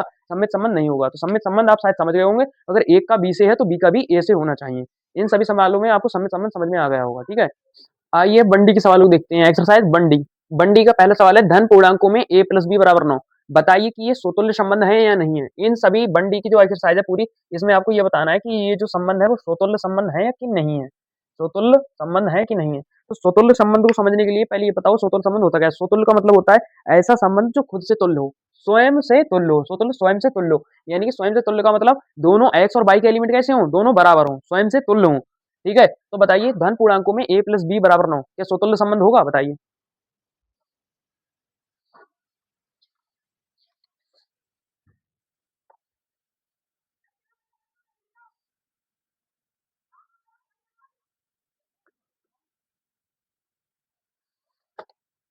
देखिए धन पूर्णांकों में a प्लस बी बराबर 9, पहला सवाल। स्वतुल्य कब होगा? जब स्वयं से तुल्य होगा, यानी कि दोनों आपस में कैसे होंगे? बराबर, तब स्वतुल्य होगा। स्वतुल्य की परिभाषा ये होती है कि x और x बिलोंग करें रिलेशन R में, ये होती है, यानी कि दोनों कैसे हों? बराबर हों, तब स्वतुल्य होगा। तो धन पूर्णांकों में a प्लस बी बराबर 9, ऐसी कोई संख्या है जो यहाँ पर रखें और यहाँ पर रखें और 9 आ जाए, यानी कि दोनों पूर्णांकों धन पूर्णांक, धन पूर्णांक, पूर्णांक का मतलब क्या होता है? पूर्णांक का मतलब होता है पूर्णांक। वैसे यहाँ पर सेम संख्या रखकर 9 आ सकता है, कैसे आ सकता है? इधर देखिए, हम रख दें यहाँ पर 4.5 और यहाँ पर रख दें 4.5, कितना आ गया? 9 आ गया। 4.5 और 4.5 कितने होते हैं? 9, पर अब ये स्वतुल्य हो जाएगा क्योंकि दोनों सेम है। ये स्वतुल्य नहीं होगा क्योंकि यहाँ पे लिखा है धन पूर्णांक, ये पूर्णांक थोड़ी है। पूर्णांक का मतलब क्या होता है? पूर्णांक, तो ये पूर्णांक थोड़ी है, ये तो 4.5 है, जितनी पॉइंट की संख्या होती है पूर्णांक नहीं होती है। तो यहाँ पर ऐसा कोई पूर्णांक बताइए जो यहाँ पर भी रखें, यहाँ पर भी रखें, वो दोनों सेम हो और 9 आ जाए। जैसे आप कह दो कि 4 + 5 = 9 आ तो रहा है सर, लेकिन 4 और 5 सेम संख्या थोड़ी है। स्वतुल्य के लिए क्या चाहिए? सेम चाहिए। स्वतुल्य के लिए 4-4 चाहिए, 5-5 चाहिए, 4-4 8 होते हैं, 9 नहीं होते हैं, 5-5 रखेंगे तो 10 होते हैं। यानी कोई ऐसी संख्या नहीं है जो बराबर रखें और वो 9 दे दे जोड़ के। तो धन पूर्णांक क्या, धन पूर्णांक ऐसा कोई है? नहीं है। तो बताइए स्वतुल्य संबंध है? पहला तो नहीं है, स्वतंत्र संबंध है? नहीं है, ठीक है। दूसरा बताइए पूर्णांकों के लिए संबंध का घन, यानी कि पूर्णांकों में जो घन होता है वो क्या कैसा होता है? पूर्णांकों में जो घन होता है वो स्वतंत्र होता है। देखिए इसको ऐसे चेक करेंगे, कोई भी संख्या मान लीजिए आप 2, ठीक है, तो 2 का घन, 2 का घन कितना होना चाहिए? 2 ही होना चाहिए स्वतुल्य के लिए, क्योंकि स्वतुल्य का मतलब होता है जितना यहाँ पर हो उतना ही यहाँ पर हो। तो 2 का घन 8 होता है, 2 का घन कितना होता है? 8, 2 थोड़ी होता है। और स्वतुल्य के लिए क्या चाहिए? दोनों बराबर होने चाहिए, तो लिख दोगे 2,8 नॉट बिलोंग टू आर, यानी कि रिलेशन नहीं बना रहा है। 2,2 रिलेशन थोड़ी बना रहा है। अगर 2,2 होता है यहाँ पर तब स्वतुल्य होता, लेकिन 2 का घन 8 होता है, 2 थोड़ी होता है। स्वतुल्य का मतलब होता है ये दोनों सेम होने चाहिए, तो सेम थोड़ी आए, तो कभी घन किसी भी संख्या का घन क्या वही आ सकता है? सेम नहीं आ सकता ना, तो ये भी स्वतुल्य नहीं है, लिख देना ये स्वतुल्य नहीं है।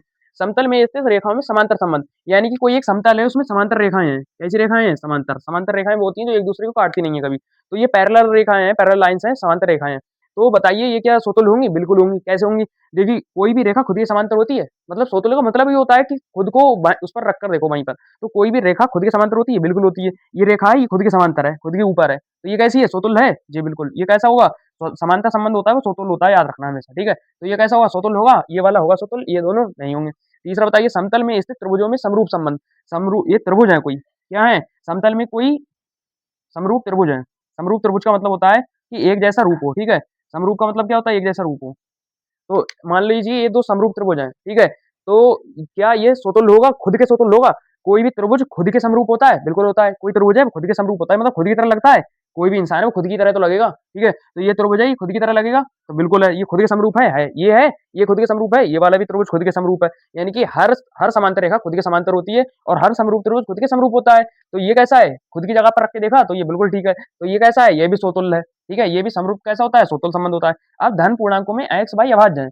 यानी एक्स वाई कैसे हैं? अभाज्य हैं, अभाज्य यहाँ पर है पारस्परिक अभाज्य हैं, ठीक है? तो धन पूर्णांकों में एक्स वाई अभाज्य हैं।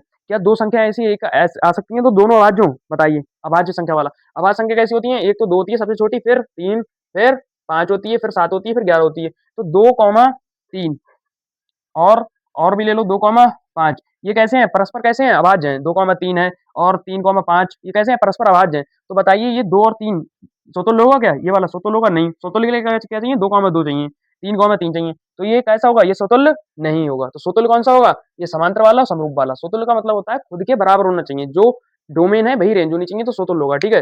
तो ये कैसा है? स्वतुल्य नहीं है। ये वाला स्वतुल्य है, ये वाला स्वतुल्य है, ये नहीं है, ये नहीं है, ये नहीं है। दोबारा से देख लेना स्वतुल्य। सब में तो हम पढ़ ही चुके हैं, ठीक है? अब आइए बन ई पर, एक्सरसाइज बन ई। इसमें संक्रामक संबंध पढ़ेंगे। पहली जो बन सी एक्सरसाइज थी उसमें सममित संबंध था, बन डी में स्वतुल्य संबंध था। अब तीन ही संबंध है इसमें, तीसरा संबंध है संक्रामक संबंध। अब तीसरा संबंध देखिए, संक्रामक संबंध क्या होता है? संक्रामक का मतलब होता है, संक्रामक जैसे विज्ञान होता है संक्रामक बीमारी, संक्रामक मतलब होता है एक दूसरे से फैलने वाली। ऐसे ही ये संबंध होता है जो एक तीन, इसमें कम से कम तीन लोगों की आवश्यकता होती है। ये इसका मतलब जो इसकी परिभाषा होती है संक्रामक संबंधी वो होती है अगर ए का बी से रिलेशन है, ए का बी से रिलेशन है और बी का सी से रिलेशन है। ए का बी से रिलेशन है और बी का सी से रिलेशन है। तो बी से जो सेम सेम है उनको काट दो, जो सेम सेम है उनको काट दो। तो बी से बी यानी कि ए का सी से भी होना चाहिए। अभी आपको ये समझ में आएगा ये है क्या, तभी संक्रामक संबंध होगा। इसका ध्यान से देखिए, ए बी का भाई है और बी सी का भाई है, तो ए सी का भाई होना चाहिए तभी संक्रामक संबंध होगा। यानी कि ए का बी के साथ है, बी का सी के साथ है, तो ये कॉमन कॉमन वाले हटा दो, तो ए का सी के साथ भी होना चाहिए तभी संक्रामक संबंध होगा। अगर पहला वाला दूसरे का भाई है, दूसरा वाला तीसरे का भाई है, तो पहला वाला भी तो तीसरे का भाई होगा, यही है संक्रामक संबंध। अब पहले सवाल को देखिए, बताइए संक्रामक संबंध है या नहीं है? ए कॉमा बी को ए कॉमा बी को विभाजित करता है, यानी कि ए जो है वो बी को विभाजित करता है, ए जो है वो बी को विभाजित करता है। और इसमें कम से कम तीन की आवश्यकता पड़ेगी, तो एक मानना पड़ेगा आपको। ए बी को विभाजित करता है, ए जो है वो बी को विभाजित करता है। और मान लीजिए बी सी को विभाजित करता है, एक बी को विभाजित करता है, बी सी को विभाजित करता है। तो क्या ए सी को भी विभाजित करेगा? अभी आपको समझ में आएगा कि संख्या मान लीजिए, यहाँ पर दो मान लीजिए, यहाँ पर चार मान लीजिए बी की जगह पर, ठीक है? दो चार को विभाजित करता है, दो चार को काटता है नहीं काटता है? विभाजित करने का मतलब होता है काटना। दो चार को विभाजित करता है और चार आठ को विभाजित करता है। दो चार को विभाजित करता है, चार आठ को विभाजित करता है। तो क्या दो आठ को विभाजित करेगा? दो आठ को भी विभाजित करेगा। अतः ये कैसा संबंध है? ये संक्रामक संबंध है। ए बी को विभाजित करता है और बी सी को विभाजित करता है, तो पक्का ए सी को विभाजित करेगा, ठीक है? तो ये कैसा संबंध हो गया? संक्रामक संबंध हो गया। इसको लिखने का तरीका ये होगा, ए बी को विभाजित करता है, ए बी को विभाजित करता है और बी सी को विभाजित करता है, तब ए सी को भी विभाजित करेगा, ए सी को भी विभाजित करेगा, तभी ये जाके क्या होगा? तभी ये संक्रामक संबंध होगा, ठीक है? अब ये देखिए धन पूर्णांकों में ए बड़ा है, ए छोटा है बी से और बराबर है। तो बताइए इसमें मान के करते हैं, ठीक है? इसमें मानना पड़ेगा तीसरा वाला। ए की जगह पर कोई संख्या मान लीजिए आप, ठीक है? 2 मान लीजिए, इसकी जगह पर 3 मान लीजिए, ठीक है? कुछ भी मान लीजिए। 2 बड़ा है, 2 छोटा है 3 से, ठीक है? 2 छोटा है 3 से और 3 छोटा है 4 से। तो क्या 2 भी छोटा होगा 4 से? बिल्कुल होगा। ध्यान से समझिए इसको, उसमें ए और बी की जगह पर हमने संख्या मान ली है। 2 3 से छोटा है, 3 4 से छोटा है, तो क्या 2 भी 4 से छोटा होगा? ये सेम वाले को हटा दीजिए फिर। 2 भी 4 से छोटा होगा क्या? बिल्कुल होगा। 2 3 से छोटा है, 3 4 से छोटा है, तो 2 भी तो 4 से छोटा होगा ना? तो ये कैसा संबंध है? ये भी संक्रामक संबंध है। समानता का संबंध। अब समानता का मतलब क्या होता है? इक्वल, समान मान लीजिए अब, ठीक है? मान लीजिए कोई एक चीज़ है, ठीक है? और वो दूसरे के समान है। जो कोई भी एक चीज़ मान लीजिए वो दूसरे के समान है और जो दूसरी चीज़ है ये वाली, ये किसी तीसरे के समान है। ये दोनों एक से हैं और ये दोनों एक से हैं। पहला दूसरा सेम है और दूसरा तीसरा सेम है। तो क्या पहला और तीसरा सेम नहीं होगा? पहला और दूसरा सेम है। पहला जैसे दिखता है वैसे ही दूसरा दिखता है और जैसा दूसरा दिखता है वैसा ही तीसरा दिखता है। तो जैसा तीसरा दिखेगा वैसा ही तो पहला दिखेगा। तो ये कैसा हो गया? समानता का संबंध भी कैसा हो गया? संक्रामक संबंध हो गया। ये कैसा संबंध हो गया? संक्रामक। चौथा सवाल देखिए, त्रिभुजों में समरूप संबंध। त्रिभुजों में समरूप संबंध, समरूप और समांतर ऐसे संबंध हैं जो तीनों संबंध होते हैं, सममित भी होते हैं, स्वतंत्र भी होते हैं, संक्रामक भी होते हैं। इधर देखिए त्रिभुजों में समरूप संबंध। समरूप क्या होता है? समरूप का मतलब होता है एक जैसे रूप वाले। मान लीजिए एक एक त्रिभुज है और दूसरा त्रिभुज ये है, दोनों समान है, समान रूप के हैं। तो बताइए इसमें तीसरा तीसरा मानना पड़ेगा, तीसरा समरूप त्रिभुज मानना पड़ेगा। ये तीनों कैसे हैं? समरूप हैं। पहला वाला दूसरे वाले के समरूप है और दूसरा वाला तीसरे वाले के समरूप है, तो पहला वाला तीसरे वाले के भी तो समरूप होगा। ये कॉमन सेंस वाले सवाल होते हैं, पेपर में नहीं आएगा इनमें से एक भी सवाल। ये आपके सिर्फ आपका माइंडसेट संक्रामक संबंध को लेकर आपका माइंडसेट क्लियर करना इस एक्सरसाइज का उद्देश्य है। ये एक्सरसाइज पेपर में नहीं आती है, ठीक है? जो आगे मैं पढ़ाऊंगा बंजी, वहां से आ सकते हैं सवाल, ठीक है? ये आपका माइंडसेट क्लियर कर रहा है कि संक्रामक संबंध होता क्या है, ठीक है? तो देखिए इसमें समरूप त्रिभुज, मान लीजिए ये इसके समरूप है, फर्स्ट वाला सेकंड के समरूप है, सेकंड वाला थर्ड के समरूप है, तो ये वाला भी तो ये तो इसके समरूप होगा, खुद दिमाग दौड़ाइए, तो समरूप कैसा होगा? संक्रामक होगा। ये वाला भी संक्रामक है। अब इसको चेक कीजिए पांचवा, एस बराबर एबीसी है और relation A comma B C comma A B comma A comma C, बताइए रिलेशन कैसा है? ये संक्रामक है कि नहीं है? संक्रामक के लिए क्या होता है? देखो, ए का बी के साथ है, ए का बी के साथ है और बी का ए के साथ है, ए का बी के साथ है और बी का ए के साथ है, तो कॉमन वाली काट दीजिए, कॉमन वाली, ठीक है? तो ए का ए के साथ होना चाहिए, कहीं है ए का ए के साथ? ए का ए के साथ दिख रहा है? नहीं दिख रहा है, चलो इसको भी हटाओ। ए का बी के साथ है और ए का सी के साथ है, ए का बी के साथ है, इसको देखो, ए का बी के साथ है और ए का सी के साथ है, तो ए काट दो, तो बी का सी के साथ होना चाहिए। बी का सी के साथ कहाँ है इसमें? बी कॉमा सी कहाँ है? लिख दोगे A comma B belong to R, A comma B belong to R, यानी ए कॉमा बी आर में है और ए कॉमा सी भी आर में है। तब हमें संक्रामक संबंध बनाने के लिए बी कॉमा सी भी तो आर में होना चाहिए था, लेकिन बी कॉमा सी आर में है नहीं, बी कॉमा सी नहीं कर रहा है बिलोंग, अतः ये संक्रामक संबंध होगा, अतः ये संक्रामक संबंध नहीं होगा, ये वाला नहीं होगा संक्रामक। छठा देखिए, छठा छठा कॉमन साइंस का सवाल है, एक्स वाई से प्रेम करता है, वाई जेड से प्रेम करता है, तो बताइए संक्रामक संबंध है?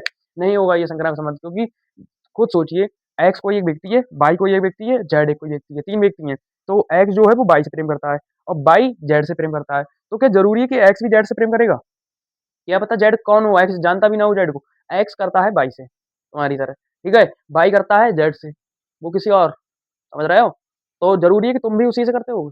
एक्स वाई से करता है, वाई जेड से करता है, तो क्या एक्स भी जेड से करेगा? एक्स को पता तक नहीं होगा जेड कौन है। एक्स वाई से करता है और वाई जेड से करता है, समझ रहे हो? तुम्हारा वाला हिसाब है, एक्स वाई से करता है, वाई जेड से करता है, तो जरूरी नहीं है कि एक्स जेड से भी करेगा, ठीक है? यहाँ पर लिखोगे एक्स वाई से प्रेम करता है, लिखने वाला सवाल ही नहीं है, एक्स वाई से प्रेम करता है और वाई जेड से करता है, तो जरूरी नहीं है एक्स जेड से प्रेम करेगा, एक्स को पता तक नहीं होगा जेड कौन है, ठीक है?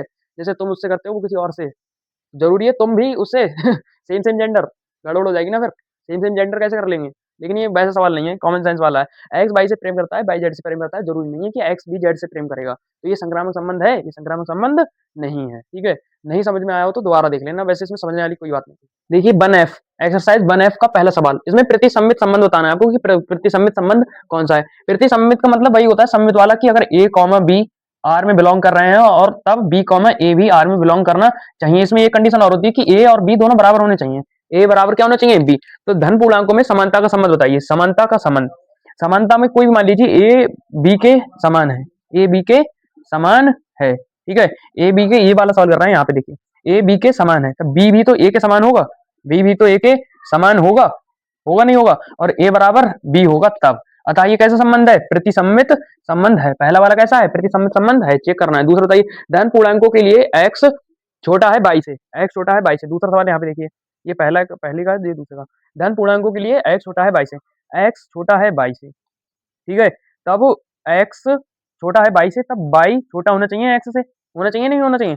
कब होगा ये? जब एक्स बराबर क्या होगा? वाई। जब एक्स और वाई बराबर होंगे तब ऐसी कंडीशन पूरी हो जाएंगी, ये बराबर का निशान होता है, तो अतः ये भी कैसा है? ये भी प्रतिसम्मित संबंध है। अब ये वाला देखिए, ए और बी दोनों कैसी हैं? अभाज्य संख्याएं हैं, ए और बी दोनों अभाज्य संख्याएं। अभाज्य संख्या क्या होती है? 2 3 5 7, तो ये अभाज्य संख्याएं हैं, लेकिन प्रतिसम्मित में क्या होना चाहिए? ए का बी से, बी का ए से, लेकिन ए और बी कैसे होने चाहिए? बराबर। इसमें बराबर थोड़ी है, इसमें 2,3 ये बराबर नहीं है ना, 3,5 ये बराबर थोड़ी है, 3,3 होता तो प्रतिसम्मित हो जाता। प्रतिसम्मित में वही सम्मित वाली कंडीशन होती है, लेकिन इन दोनों बराबर होने चाहिए, तो ये इसमें बराबर नहीं आएगा, तो ये प्रतिसम्मित नहीं है। तो वन एफ में केवल 3 ही सवाल हैं। प्रतिसम्मित संबंध क्या होता है समझ ही गए होंगे आप, ए का बी से, बी का ए से, लेकिन ए और बी बराबर होने चाहिए तभी प्रतिसम्मित होगा, और सम्मित के लिए केवल यही कंडीशन होती है बस। तो ये प्रतिसम्मित के 3 सवाल हैं बस। वन जी, वन एफ हो गई है। वन जी का पहला सवाल देखिए, पहला सवाल है ए बराबर 1 2 3 4, ये सेट है, रिलेशन है। रिलेशन पे ध्यान दीजिए, 1,2 2,2 1,1 4,4 ये रिलेशन दे रखा है, तो बताइए ये कैसे संबंध है? कैसा संबंध का मतलब ध्यान से समझिए, यहीं से आपके अगर एग्जाम में आया तो यहीं से आएगा ऑप्शन में, ओएमआर में। ओएमआर आपकी 5 नंबर की आती है, 5 क्वेश्चन आते हैं 1 नंबर के बहुविकल्प में, तो ये बहुविकल्प में आ सकता है आपका, ठीक है? ऐसा क्वेश्चन बंजी का, बंजी में से एक सवाल आपका पक्का है, तो उसको ध्यान से समझिए। अब तक जो हमने पढ़ा वो हमारा बेस था, हम बेस मजबूत कर रहे थे। अब जहां से पेपर में सवाल बनाता है यहीं से बनाता है, तो इसको ध्यान से समझिए। ए बराबर 1, 2, 3, 4 में रिलेशन ये दे रखा है, तो आपको बताना है कैसा संबंध है। 4 ऑप्शन दे रखे होंगे, आपको बताना होगा कि ये कैसा संबंध है।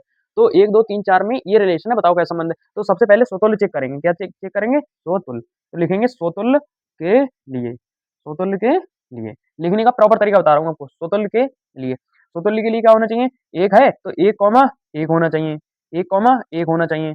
1 कॉमा 1 है, बिल्कुल है। 2 कॉमा 2 भी होना चाहिए। स्वतुल्य के लिए मतलब खुद से तुल्य। 2 कॉमा 2 भी होना चाहिए, 2 कॉमा 2 भी है। 3 है, ये इधर इधर देखो इधर। 3 कॉमा 3 बिलोंग करना चाहिए R से, और 4 कॉमा 4 बिलोंग करना चाहिए R से। अब देखो क्या इतने सब स्वतुल्य के लिए ये कंडीशन है, अगर ये कंडीशन रिलेशन में होगी तो स्वतुल्य होगा। अब रिलेशन में देखो 1 कॉमा 1 है, 1 कॉमा 1 है, 2 कॉमा 2 है, 2 कॉमा 2 भी है, 3 कॉमा 3 है, 3 कॉमा 3 भी है, 4 कॉमा 4 है, 4 कॉमा 4 भी है। यानी कि स्वतुल्य है ये, लिख दोगे। अतः यह संबंध अतः ये संबंध स्वतुल्य है। अतः ये संबंध कैसा है? स्वतुल्य है। स्वतुल्य तो है। अब दूसरा चेक करेंगे सममित के लिए। दूसरा चेक करेंगे सममित के लिए। सममित के लिए। सममित कैसे चेक करोगे? इसमें सममित का मतलब क्या होता है? सममित हम लोग पढ़ चुके हैं। ए का बी से है तो बी का ए से भी होना चाहिए। तो देखो इसमें देखो, इसमें 1 कॉमा 2 है, क्या है? देखोगे 1 कॉमा 2 बिलोंग टू आर। तब सममित के लिए 2 कॉमा 1 भी होना चाहिए। उल्टा भी पॉसिबल हो तब होगा सममित। तो 1 कॉमा 2 है तो 2 कॉमा 1 भी आर में होना चाहिए। 2 कॉमा 1 है कहीं पे देखो, 2 कॉमा 1 नहीं है ना, तो अतः ये नॉट नॉट बिलोंग कर रहा है, यानी बिलोंग नहीं कर रहा है। कट लगा देंगे, नहीं होगा तो 1 कॉमा 2 भैया हमारे बिलोंग कर रहा है आर में, लेकिन 2 कॉमा 1 बिलोंग नहीं कर रहा है। लिख दोगे अतः ये सममित संबंध नहीं है। अतः ये सममित संबंध नहीं है। ये सममित संबंध नहीं है। अब तीसरा चेक करेंगे संक्रामक के लिए। तीसरा यहाँ पर लिखेंगे संक्रामक के लिए। संक्रामक के लिए, संक्रामक का मतलब क्या होता है? अगर एक का दूसरे से, दूसरे का तीसरे से, तो पहले का भी तीसरे से होना चाहिए। तो इसमें देखो 1 का 2 से है, लिख दोगे 1 कॉमा 2 बिलोंग टू आर। ठीक है, 1 कॉमा 2 बिलोंग टू आर। अब 3 comma 2, 3 comma 2 belong to R. ये सेम सेम वाले देखते हैं, इसमें सेम आ गया। 1 कॉमा 2 भी आर में है, 3 कॉमा 2 भी आर में है, तो 2 से 2 काट दो। 1 कॉमा 3 भी आर में होना चाहिए। 1 का 2 के साथ है, 2 का 3 के साथ है, तो 1 का 3 के साथ भी होना चाहिए। तो 1 कॉमा 3 बिलोंग कर रहा है आर में, नहीं कर रहा है? देखो 1 कॉमा 3 बिलोंग कर रहा है आर में। देखो 1 कॉमा 2 भी है, 3 कॉमा 2 भी है, तो 2 से 2 काट दो। 1 कॉमा 3 है, 1 कॉमा 3 भी है। ठीक है, और चेक करो 2 कॉमा 2 है और 3 कॉमा 2 है, तो 2 से 2 काट दो। 2 कॉमा 3 होना चाहिए। 2 कॉमा 3 है कहीं पे? 2 कॉमा 3 है? नहीं है। लिख दो यहाँ पर 2 comma 2 belong to R. 2 comma 2 belong कर रहा है, और 3 कॉमा 2 भी बिलोंग कर रहा है। लेकिन 2 से 2 काट दो, फिर 2 कॉमा 3 भी तो होना चाहिए। 2 कॉमा 3 है, 2 कॉमा 3 बिलोंग होना चाहिए यहाँ पे। देखो 2 कॉमा 3 है इसमें।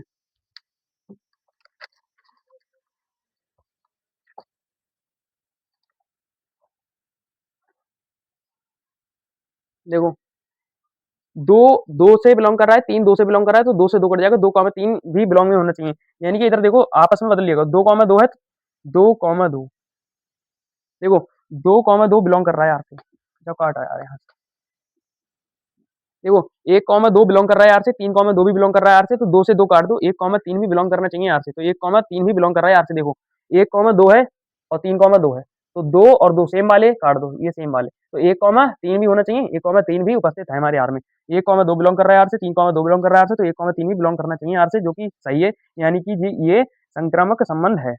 संक्रामक संबंध है। तो ये कौन-कौन सा है? लिख देंगे यहाँ पर आंसर जो फाइनल बना है हमारा। फाइनल आंसर क्या बना है हमारा? स्वतुल्य है क्या? स्वतुल्य है। लिख देंगे ये संबंध स्वतुल्य है और संक्रामक भी है। स्वतुल्य है और संक्रामक भी है, लेकिन लेकिन किंतु सममित नहीं है। सममित नहीं है। दोबारा से देख लीजिए, समझ में नहीं आया हो तो पीछे बैक करके, ठीक है? स्वतुल्य बता दिया मैंने क्यों है, सममित क्यों नहीं है ये भी बता दिया, संक्रामक क्यों है ये भी बता दिया। स्वतुल्य है, संक्रामक है, किंतु सममित नहीं है, ये इसका आंसर है, ठीक है? तो सवाल देखिए, रिलेशन बनाएंगे। पहले रिलेशन है x y का 3x माइनस y बराबर 0। इधर से 3x माइनस का y उधर जाएगा तो प्लस का y, इन y बराबर आ गया 3x। पहले रिलेशन बनाओ। रिलेशन बराबर x की जगह पर 1 रखेंगे, यहाँ से 1, x की जगह पर 1 रखोगे तो y बराबर 1 तियां 3 आ जाएगा। x की जगह पर 2 रखोगे 2, तो y की जगह पर 2 तियां 6। x की जगह पर 3 रखोगे तो y का मान 9, यानी कि 3 गुना मान आएगा y का। यहाँ पर रखोगे 4 तो y का मान आएगा 12, 4 तियां 12। यहाँ पर 5 रखोगे x की जगह पर तो आएगा 15, 5 तियां 15। ऐसे ही लास्ट में जब 14 रखोगे तो y का मान आएगा 42, 42। अब चेक करो इसमें स्वतुल्य के लिए। स्वतुल्य, सबसे पहले स्वतुल्य संबंध चेक करते हैं। तो स्वतुल्य के लिए, स्वतुल्य के लिए क्या होना चाहिए? एक का एक के साथ में होना चाहिए। एक का एक के साथ में रिलेशन होना चाहिए, जो कि नहीं है। इसमें देखो है, एक का एक के साथ में बनेगा? नहीं बनेगा। लिख दोगे जो कि बिलोंग नहीं कर रहा है, अतः ये स्वतुल्य संबंध नहीं है। अतः ये स्वतुल्य संबंध नहीं है। दूसरा सम्मित, सम्मित चेक करेंगे, सम्मित संबंध, सम्मित संबंध के लिए, सम्मित संबंध में क्या है, 1,3 है आर में, 1,3 बिलोंग कर रहा है आर में, तो 3,1 भी होना चाहिए। इसमें 1,b तो b,a भी होना चाहिए, जो कि नहीं है। 3,1 का है, नहीं है, तो बताइए सम्मित संबंध नहीं है। सम्मित है, सम्मित संबंध नहीं है, स्वतुल्य भी नहीं है, सम्मित भी नहीं है। तीसरा संक्रामक, संक्रामक संबंध, संक्रामक के लिए, संक्रामक संबंध क्या है, 1 का 3 के साथ में है, 1 3, अब देखो 3 का किसके साथ में, 3 का 9 के साथ में, 1 का 3 के साथ में, 3 का 9 के साथ में है, तो 1 का 9 के साथ में भी होना चाहिए, जो कि नहीं है। 1,9 है इसमें, कहीं भी नहीं आएगा 1,9, तो इसमें कट लगा दो, 1,9 नॉट बिलोंग टू आर, अतः ये संक्रामक संबंध भी नहीं है। तो ये ऐसा संबंध है, ये ना तो स्वतुल्य है, ना ही सम्मित है, और ना ही संक्रामक है।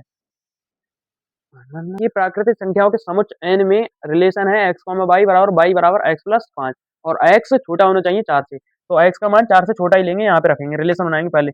रिलेशन बराबर x यहाँ पर 1 रख सकते हैं, 1 रखो 1, x यहाँ पर 1 रखेंगे तो 1 और 5 6, y का मान कितना आ जाएगा 6, x की जगह पर 2 रखेंगे तो 2 और 5 7, x यहाँ पर जब 2 रखेंगे तो y का मान कितना आ जाएगा 7, x की जगह पर 3 रखो, x यहाँ पर 3 रखेंगे y का मान कितना आ जाएगा 8, x की जगह पर 4 रखो तो y का मान कितना आ जाएगा 4 और 5 9, 4 रख सकते हैं, 4 नहीं रखेंगे क्योंकि x का मान 4 से छोटा ही होना चाहिए, तो बस इतना ही हमारा रिलेशन बनेगा, ये हमारे रिलेशन में नहीं आएगा, ठीक है, तो इसको हटाओ।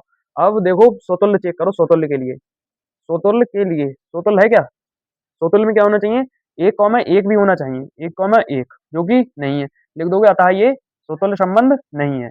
दूसरा सममित, सममित के लिए चेक करो, सममित, सममित में क्या होता है, 1,6, 1,6 आर में है, तो 6,1 भी आर में होना चाहिए, जो कि नहीं है, अतः ये सममित संबंध भी नहीं है। तीसरा संक्रामक के लिए चेक करो, संक्रामक, संक्रामक का चेक करोगे, संक्रामक के लिए 1 का 6 के साथ है, और 1,6 के 1,6 बिलोंग कर रहा है आर से, और 6 जब यहाँ पर रखोगे तो 6 तो रख ही नहीं सकते हैं, अगर मान लो 6 रखोगे तो 6 5 11, 6 का 11 के साथ हो जाएगा, तब 1 का 11 के साथ होना चाहिए, जो कि होगा नहीं होगा, तो लिख दोगे, अतः ये क्या है, संक्रामक भी नहीं है, ना ही स्वतुल्य है, ना ही सम्मित है, ना ही संक्रामक। बंजी का चौथा सवाल देखिए, समुच्च 1 2 3 4 5 6 में a, b रिलेशन है b बराबर a प्लस 1 से, तो हमें बताना है कौन कौन सा संबंध है।